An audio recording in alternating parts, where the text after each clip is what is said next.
Next हम देख रहे हैं अपॉइंटमेंट। तो अपॉइंटमेंट में पहले हम देखेंगे नेशनल अपॉइंटमेंट। तो नेशनल अपॉइंटमेंट में Lokpal, new Lokpal chairperson appoint हुए हैं। तो लोकपाल है क्या? National anti corruption body. तो लोकपाल के चेयरमैन कौन बने हैं? अजय मानिकराव खानविलकर। तो प्रेसिडेंट द्रौपदी मुर्मू ने इनको अपॉइंट किया है। ये फॉर्मर एससी जज है अजय मानिकराव खानविलकर। ये नए लोकपाल के चेयरपर्सन है। तो इनके नाम को आप एक ट्रिक से याद कर सकते हैं। लोक यहाँ से ले लें एंड पाल अलग। तो लोक पाल, लोक का मतलब लोग, पाल का मतलब इंग्लिश वाला पैल यूज़ कर सकते हैं, फ्रेंड। तो लोगों का फ्रेंड कौन होता है? इंसान। इंसान मतलब मैन। तो लोक पाल कौन है? मैन। मैन से मानिकराव हो गया, तो अजय मानिकराव खानविलकर। अब लोकपाल एंड लोकायुक्त, इन दोनों के बारे में कुछ देख लेते हैं। तो लोकायुक्त स्टेट लेवल पे ऑपरेट करती है एंड इन्वेस्टिगेट करती है करप्शन के cases against the state government या फिर लेजिस्लेटिव असेंबली के अगेंस्ट। लोकायुक्त को अपॉइंट कौन करता है? गवर्नर। मेंबर कितने होते हैं इसमें? 3 मेंबर बॉडी होती है। लोकपाल सेंट्रल लेवल पे ऑपरेट करती है। ये करप्शन के cases against public servant, member of parliament, central government employees के अगेंस्ट। इनको अपॉइंट कौन करता है लोकपाल में? प्रेसिडेंट। लोकपाल में कितने मेंबर होते हैं? 8 मेंबर्स। और स्टैटिक डे थोड़ा देख लेते हैं इसमें। तो लोकपाल एंड लोकायुक्त, तो ये बना कैसे था? तो 1960 में एक एआरसी बैठा था, एडमिनिस्ट्रेटिव रिफॉर्म कमीशन। उसने रेकमेंड किया था इनका creation.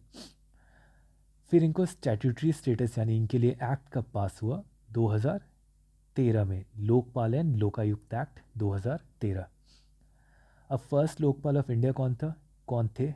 Pinaki Chandra Ghosh, PC Ghosh. Second कौन थे? प्रदीप कुमार मोहंती। थर्ड यानी इंक्यूबेंट अभी बने हैं हमारे अजय मानिकराव खानविलकर। आप इसको पॉज करके रीड कर सकते हैं। नेक्स्ट कुछ अपॉइंटमेंट देखते हैं। तो chairman of try, telecom regulatory authority of India, कौन बने हैं? अनिल कुमार लाहौती। तो इसको याद करने के लिए आप टेलीकॉम में से टेली निकाल लो। तो टेलीफोन, तो एक नीले कलर का टेलीफोन है, ठीक है। टेलीफोन नीला, तो नीले से आप अनिल याद कर सकते हैं। टेली से टेलीफोन, टेलीफोन से इमेजिन करो नीले कलर का, तो नीले से अनिल हो गया। तो Anil Kumar Lahoti chairman of TRAI हो गए। नेक्स्ट है vice chief of army appoint किए गए हैं नए। इनका नाम है उपेंद्र द्विवेदी। इन्होंने रिप्लेस किया है एमवी सुचिंद्र कुमार को। तो इसको याद करने का ट्रिक आप यूज़ कर सकते हैं। वाइस को हिंदी में उप कहा जाता है। उप चीफ ऑफ आर्मी कौन बने हैं? उपेंद्र द्विवेदी। इसमें करंट अभी हमारे आर्मी चीफ कौन है? मनोज पांडे। नेक्स्ट अपॉइंटमेंट है हमारी chief justice of Guwahati high court बने हैं। कौन बने हैं? जस्टिस विजय बिश्नोई। तो chief justice of Guwahati high court Vijay Bishnoi. तो इनको ओथ ऑफ ऑफिस दिलाई गई है असम गवर्नर गुलाब चंद्र कटारिया के द्वारा। असम के बारे में देख लेते हैं। असम के सीएम है हिमंत बिस्व शर्मा। गवर्नर है गुलाब चंद्र कटारिया। लोकसभा में इनकी 14 सीट है और राज्यसभा में इसकी हाफ 7 सीटें हैं। आप चीफ जस्टिस को याद करने के लिए एक ट्रिक यूज़ कर सकते हैं। इसमें से HATI ले लो, तो हट्टी बन जाती है। हट्टी का मतलब दुकान, तो बिश्नोई की हट्टी। आप इसको 2 बार बोलोगे ऐसे ही याद हो जाएगा, बिश्नोई की हट्टी। तो हट्टी से गुवाहाटी, बिश्नोई से विजय बिश्नोई। नेक्स्ट, तो बनवारी लाल पुरोहित ने रिज़ाइन कर दिया है साइटिंग पर्सनल रीजंस। इनका ये गवर्नर ऑफ पंजाब है एंड एडमिनिस्ट्रेटर ऑफ चंडीगढ़ है, जो कि एक यूटी है। नेक्स्ट है इसमें इंफॉर्मेशन एंड ब्रॉडकास्टिंग सेक्रेटरी बने हैं। कौन? संजय जाजू। INB secretary Sanjay Jaju. तो इसको आप एक ट्रिक यूज़ कर सकते हो। महाभारत में संजय थे, जो कि धृतराष्ट्र को महाभारत के बारे में पूरा, जो कि अंधे थे धृतराष्ट्र, उनको महाभारत के बारे में बता रहे थे। तो वो ब्रॉडकास्ट करते थे इन्फॉर्मेशन। कौन? संजय, जो महाभारत में थे। तो ब्रॉडकास्ट इन्फो से आपके इन्फॉर्मेशन एंड ब्रॉडकास्ट, संजय से संजय जाजू। नेक्स्ट है हमारे हेल्थ सेक्रेटरी बने हैं अपूर्व चंद्रा। हेल्थ सेक्रेटरी अपूर्व चंद्रा, तो इसमें ट्रिक यूज़ कर सकते हैं। तो हेल्थ सेक्रेटरी हैं तो एक्सरसाइज करते हैं, हेल्दी रहते हैं हमेशा, तो ये चंद्रमा की तरह चमकते रहते हैं। हेल्दी चंद्रमा, चंद्रमा से चंद्रा, अपूर्व चंद्रा। नेक्स्ट है हमारा गवर्नर ने अपॉइंट किया है, गवर्नमेंट ने अपॉइंट किया है न्यू विजिलेंस कमिश्नर सीवीसी के अंदर, सेंट्रल विजिलेंस कमीशन के अंदर। तो ये न्यू विजिलेंस कमिश्नर कौन बने हैं हमारे, एएस राजीव। इसको याद कर सकते हैं आप ऐसे कि विजिलेंस जीप से की जाती है, ठीक है, जैसे पुलिस विजिलेंस करती है जीप से, तो जीप से राजीव हो जाएगा। तो सीवीसी हमारी कैसी है, सेंट्रल विजिलेंस कमीशन का थोड़ा कंपोजिशन देख लेते हैं। तो उसमें एक सेंट्रल विजिलेंस कमिश्नर होता है, कौन है वो, प्रवीण कुमार श्रीवास्तव। दो विजिलेंस कमिश्नर हैं, अरविंद कुमार, और जो अभी हमारे न्यू अपॉइंट हुए हैं एएस राजीव। अबाउट सीवीसी, तो सीवीसी हमारी स्टैट्यूटरी बॉडी है। तो सीवीसी स्टैट्यूटरी है, कॉन्स्टिट्यूशनल नहीं है, एग्जेक्टिव नहीं है। तो ये बनी थी के सैंथनम कमेटी के रिकमेंडेशन से। सीवीसी पहले एग्जेक्टिव बॉडी थी 1964 में जब ये बनी थी, ठीक है। फिर इसका 2003 में सीवीसी एक्ट पास हुआ था जिससे स्टैट्यूटरी बॉडी बनी। अब ये रिपोर्ट किसको करती है, ये प्रेसिडेंट को करती है। क्या सीवीसी किसी मिनिस्ट्री के अंदर आती है, तो नहीं, ये डायरेक्ट पार्लियामेंट को आंसर करती है, ठीक है, यही यहाँ पे लिखा हुआ है। फिर उसके बाद इसको अपॉइंट कौन करता है, इनके मेंबर्स को। तो एक कमेटी बैठती है रिकमेंडेशन के लिए, इसमें PM, home minister and leader of opposition होते हैं। ये नेम रेकमेंड करते हैं, अपॉइंट किया जाता है प्रेसिडेंट के द्वारा। इनका टर्म कितना होता है, 4 ईयर या 65, जो भी पहले आ जाए। रिमूवल कैसे होता है, प्रेसिडेंट के रेफरेंस पे एससीए की इंक्वायरी करेगा, रिपोर्ट देगा प्रेसिडेंट को, प्रेसिडेंट उसके बाद रिमूव कर देंगे। रिमूवल का ग्राउंड केवल मिसबिहेवियर या इनकैपेसिटी है। नेक्स्ट अपॉइंटमेंट उत्तराखंड से रिलेटेड है। तो फर्स्ट वुमेन चीफ जस्टिस बनी है उत्तराखंड में, first women chief justice of Uttarakhand high court कौन बनी है, रितु बहारी। तो इसको ऐसे याद कर सकते हैं, उत्तराखंड में अब तक चीफ जस्टिस मैन होते थे, पहली बार कोई बाहरी बना है, तो बाहरी से हो गए रितु बहारी। तो चीफ जस्टिस को ओथ किसने दिलाई यहाँ पे, गवर्नर गुरमीत सिंह है यहाँ पे, ठीक है। इन्होंने रिप्लेस किया चीफ जस्टिस विपिन संघी को, तो आप रितु बहारी को याद रखेंगे। नेक्स्ट है फर्स्ट वुमेन चीफ सेक्रेटरी बनी है उत्तराखंड में, ठीक है, चीफ सेक्रेटरी ऑफ उत्तराखंड, तो ये है राधा रटूरी।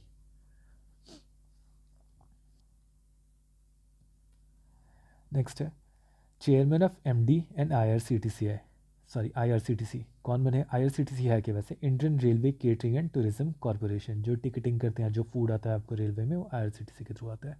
तो संजय कुमार जैन बने हैं आईआरसीटीसी के एमडी एंड चेयरमैन। नेक्स्ट है एशियन क्रिकेट काउंसिल के थर्ड टाइम प्रेसिडेंट बने हैं हमारे बीसीसीआई के सेक्रेटरी जो हैं जय शाह, ये अमित शाह के बेटे हैं, ठीक है।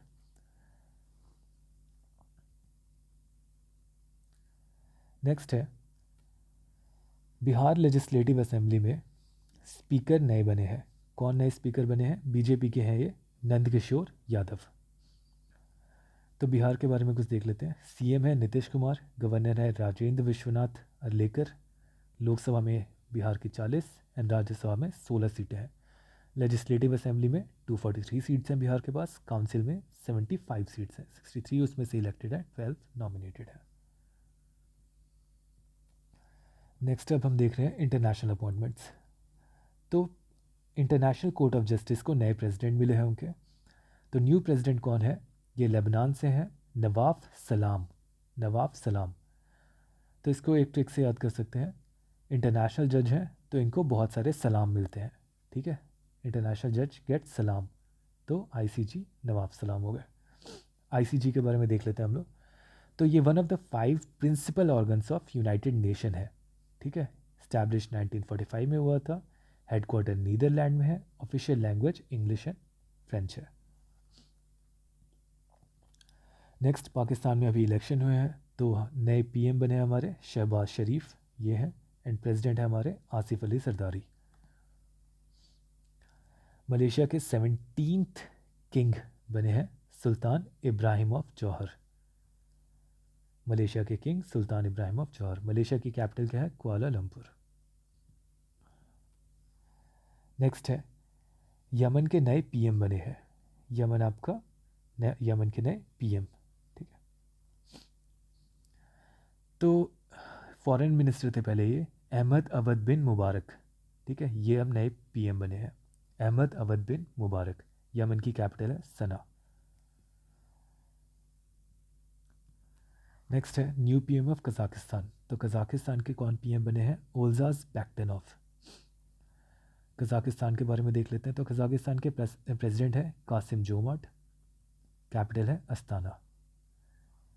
नेक्स्ट है new president of El Salvador. ये एल सल्वाडोर यहाँ पे दिख रहा होगा।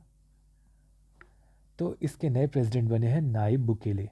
ये काफ़ी न्यूज़ में है अभी। इन्हें बहुत ही बड़े स्केल पे एक जेल, ग्रैंड जेल बनाई हुई है, ठीक है। वहाँ पे क्राइम रेट बहुत ज़्यादा रिड्यूस कर दिया, बहुत गैंग्स वगैरह को इन्हें जेल में डाला है लार्ज स्केल में। तो एल सल्वाडोर के प्रेसिडेंट बने हैं नायब बुकेले। एल सल्वाडोर की कैपिटल क्या है? सान सल्वाडोर। नेक्स्ट है प्रेसिडेंट ऑफ फिनलैंड। तो प्रेसिडेंट बने हैं फिनलैंड के, फिनलैंड यहाँ पे आपका, ठीक है। इसकी कैपिटल है हेलसिंकी।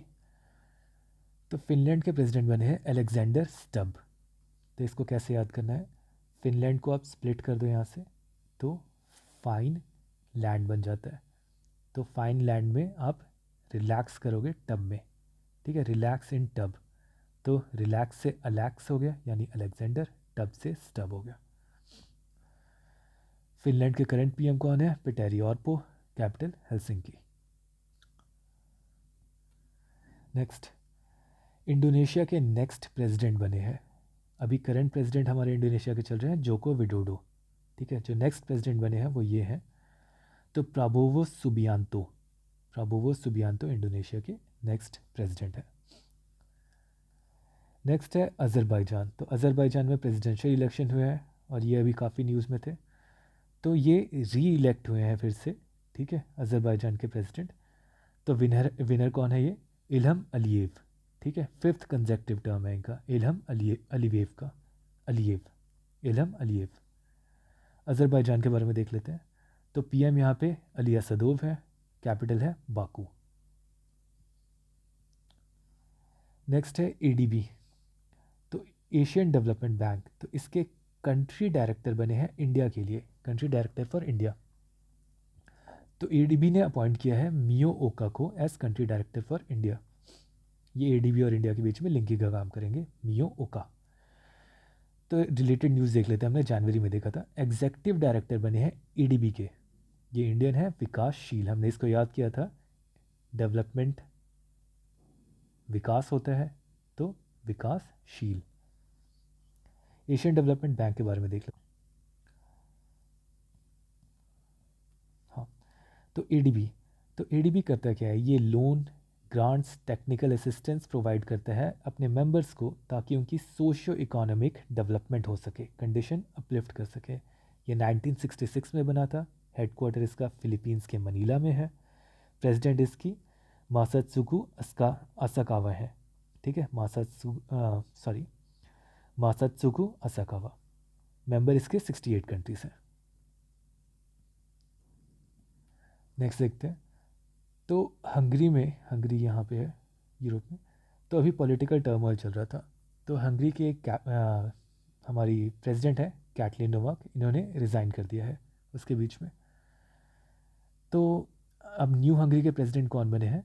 टमास सुल्यूक, ठीक है, टमास सुल्यूक। तो इसको कैसे याद करना है? हंगरी को आप ऐसे याद कर सकते हो, हंगरी फॉर टमाटर, ठीक है, हंगरी फॉर टमाटर या टमेटो। तो टमाटर या टमेटो से टमास याद कर सकते हैं। ये नए प्रेसिडेंट है टमास सुल्यूक। तो हंगरी के बारे में और कुछ देख लेते हैं। तो पीएम है यहाँ पे विक्टर ओरबान और कैपिटल है इसकी बुडापेस्ट। तो यहाँ पे हमारी अपॉइंटमेंट पूरी कंप्लीट होती है। नेक्स्ट सेक्शन है हमारा स्कीम्स का। तो सबसे पहली स्कीम है हमारी पीएम सूर्य घर मुफ्त बिजली योजना। तो ये लॉन्च किया गया था 13 फरवरी 2024 को। इसमें जैसा नाम है, घरों के ऊपर सोलर पैनल लगाए जाएंगे।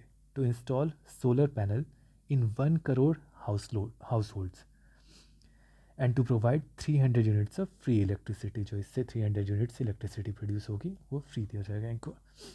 प्रोजेक्ट का कॉस्ट है टोटल 75,000 करोड़. इस स्कीम से 1 करोड़ फैमिलीज़ 15,000 एनुअली सेव करेंगी इलेक्ट्रिसिटी में, एंड फर्दर ये कमा सकती हैं, फर्दर अपनी इनकम बढ़ा सकती हैं. जो सरप्लस एनर्जी है वो डिस्कॉम्स को बेच के, इलेक्ट्रिसिटी डिस्ट्रीब्यूशन कंपनीज को बेच के. नेक्स्ट है हमारा इसमें अपार आईडी कार्ड. तो अपार आईडी कार्ड इशू किया जा रहा है फॉर द स्टूडेंट्स इंडिया के under this one nation one student ID initiative. ये मिनिस्ट्री ऑफ एजुकेशन का इनिशिएटिव है. अपार का फुल फॉर्म है automated permanent academic account registry. तो जैसा नाम है इसका, परमानेंट आपके एकेडमिक रिकॉर्ड्स रजिस्टर किए जाएंगे इसमें. तो अपार अभी न्यूज़ में है. क्यों न्यूज़ में है? तो हमारे एजुकेशन मिनिस्टर धर्मेंद्र प्रधान ने एक कॉन्फ्रेंस इनाग्रेट की थी जिसमें इन्होंने किस लिए 24 करोड़ आईडीज़ जो क्रिएट हुए हैं अपार के, one student one nation one ID, इस अचीवमेंट को सेलिब्रेट करने के लिए. तो 25 करोड़ आईडीज़ जनरेट हुए हैं अपार आईडीज़. अपार के बारे में देख लेते हैं. तो ये एवरी स्कूल स्टूडेंट को दिया जाएगा. ये हमारा नेशनल एजुकेशन जो पॉलिसी है 2020 की उसके अंडर आता है. अपार में डिजिट्स 12 होंगे. अपार स्टूडेंट्स को हेल्प करेगा इन देयर परफॉर्मेंस को रिकॉर्ड करने में. टीचर्स को स्कूल ट्रांसफ़र के टाइम में स्टूडेंट्स को हेल्प करेगा. फिर उसके बाद डिजी लॉक जो है हमारा उसकी एक्सेस देगा. नेक्स्ट देखते हैं NGHM, national green hydrogen mission. तो ये 4 जनवरी 2023 को लॉन्च हुआ था MNRE के अंदर, ministry of new and renewable energy के अंदर. तो ग्रीन हाइड्रोजन होता क्या है? तो आप किसी रिन्यूएबल सोर्स ऑफ एनर्जी को यूज़ करके अगर इलेक्ट्रोलाइसिस करते हो वाटर का, यानी वाटर को ब्रेक करते हो, उसमें से H2 और O2 निकाल रहे हो, तो ये जो H2 प्रोड्यूस हुआ रिन्यूएबल एनर्जी को यूज़ करके, उसे आप कहते हैं ग्रीन हाइड्रोजन. तो ये न्यूज़ में क्यों है? तो ministry of new and renewable energy ने कहा है, गाइडलाइंस इशू किए हैं बेसिकली, कि पायलट प्रोजेक्ट स्टार्ट किए जाएंगे जिसमें ग्रीन हाइड्रोजन को यूज़ किया जाएगा as fuel in buses, trucks and 4 wheelers. NGHM के बारे में कुछ देख लेते हैं. तो NGHM का एम क्या है? तो इंडिया को पहली बात तो हब बनाना इसका एम है for producing and exporting green hydrogen. दूसरा है इंडिया की फॉसिल फ्यूल से जो एनर्जी प्रोड्यूस की जा रही है उसे कम किया जा सके, डिपेंडेंसी रिड्यूस की जा सके. नेक्स्ट है at least 5 million metric tonne of green hydrogen per annum produce किया जाए बाय 2030. ग्रीन हाइड्रोजन मैंने समझा दिया क्या होता है ये. इंडिया के कुछ और टारगेट्स देख लेते हैं. तो इंडिया चाह रहा है कि एनर्जी इंडिपेंडेंट हो जाए, ठीक है, 2047 तक. फिर net zero carbon emission India का टारगेट है 2070 तक. नेक्स्ट देखते हैं. तो सहकार से समृद्धि प्रोग्राम है. सहकार मतलब कोऑपरेशन टू प्रॉस्पेरिटी प्रोग्राम. तो मिनिस्ट्री ऑफ कोऑपरेशन के अंदर आता है ये प्रोग्राम. तो इस प्रोग्राम के अंडर, ये कोऑपरेटिव सेक्टर से रिलेटेड है, तो इस प्रोग्राम के अंडर वर्ल्ड का largest cooperative grain storage scheme start किया गया है. तो ये ग्रेन स्टोरेज के लिए है, जैसा नाम से पता चल रहा है. तो इसमें ग्रेन स्टोरेज के लिए कैपेसिटी बिल्ड की जाएगी 700 लाख मैट्रिक टन की. फिर उसके बाद इस प्रोजेक्ट का कॉस्ट 1.25 लाख करोड़ है. इस प्रोजेक्ट को नेक्स्ट 5 साल में कंप्लीट किया जाएगा. यह प्रोजेक्ट हेल्प करेगा बेसिकली फार्मर्स को कि वो पैनिक होकर अपना प्रोडक्ट सेल ना करें, प्रोड्यूस सेल ना करें, उसको स्टोर कर सकते हैं और अपने कन्वीनियंट टाइप पे सेल कर सकते हैं. नेक्स्ट एक इनिशिएटिव है नीति आयोग का, ग्रो इनिशिएटिव. तो ग्रो इनिशिएटिव क्या है? Greening and restoration of waste land with agroforestry, GROW, greening and restoration of waste land with agroforestry. तो इसको नीति आयोग ने लॉन्च किया है. एम है इसका इंडिया के वेस्ट लैंड को ट्रांसफॉर्म करना विद एग्रोफॉरेस्ट्री. तो एग्रोफॉरेस्ट्री होता क्या है? किसी वेस्ट पैच पे, किसी वेस्ट लैंड पे आप agriculture crop and trees and animals rearing ये सब साथ में कर रहे हो. तो इससे होता क्या है? वो लैंड धीरे धीरे इम्प्रूव करने लग जाता है, उसमें कार्बन सिक्वेस्ट्रेशन, न्यूट्रिएंट्स रिप्लेनिश करने लग जाते हैं. तो इसीलिए इसका नाम ग्रो इनिशिएटिव है. नेक्स्ट स्कीम देख रहे हैं हम लोग. तो आशा एंड आंगनवाड़ी वर्कर्स को इंक्लूड किया जाएगा under the Ayushman Bharat scheme. ये है हमारे आशा एंड आंगनवाड़ी वर्कर्स। तो ये इंटरिम बजट में कहा गया था कि आशा एंड आंगनवाड़ी वर्कर्स को इंक्लूड किया जाएगा आयुष्मान भारत स्कीम में। तो ये आयुष्मान भारत स्कीम प्रधानमंत्री जन आरोग्य योजना जो है इसके बारे में देख लेते हैं। तो ये लॉन्च हुआ था सितंबर 2018 में। ऑब्जेक्टिव है इसका बेसिकली ये हेल्थ इंश्योरेंस है, पब्लिक हेल्थ इंश्योरेंस दिया जाता है 5 लाख का पर फैमिली पर ईयर। नेक्स्ट है हमारा पायलट प्रोजेक्ट स्टार्ट किया गया है स्मार्ट ग्राम पंचायत का। स्मार्ट ग्राम पंचायत हमारी स्कीम है, उसका पायलट प्रोजेक्ट स्टार्ट किया गया है। किसने स्टार्ट किया गया? Ministry of rural development and Panchayati Raj ने, जिसके मिनिस्टर हैं गिरिराज सिंह। तो स्मार्ट ग्राम पंचायत का एम क्या है? पहली बात तो ये एम कर रही है ग्राम पंचायत पे तक डिजिटाइजेशन मतलब उनको इंटरनेट एंड वाईफाई सर्विसेज वगैरह प्रोवाइड करना ताकि उनका रिकॉर्ड सेंट्रलाइज किया जा सके। तो कैसे डिजिटाइजेशन किया जाएगा? पीएम वानी सर्विसेज उनको प्रोवाइड करके। तो इसका पायलट प्रोजेक्ट कहाँ स्टार्ट किया गया है? बिहार के बेगूसराय डिस्ट्रिक्ट में। वहाँ पे सबसे पहले डिजिटाइजेशन स्टार्ट होगा। तो पीएम वानी क्या है? Prime ministers wifi access network interface. इसमें पब्लिक वाईफाई हॉटस्पॉट्स बनाए जाएंगे नेशन वाइड। तो हमारा स्कीम भी यहाँ पे ख़त्म होता है।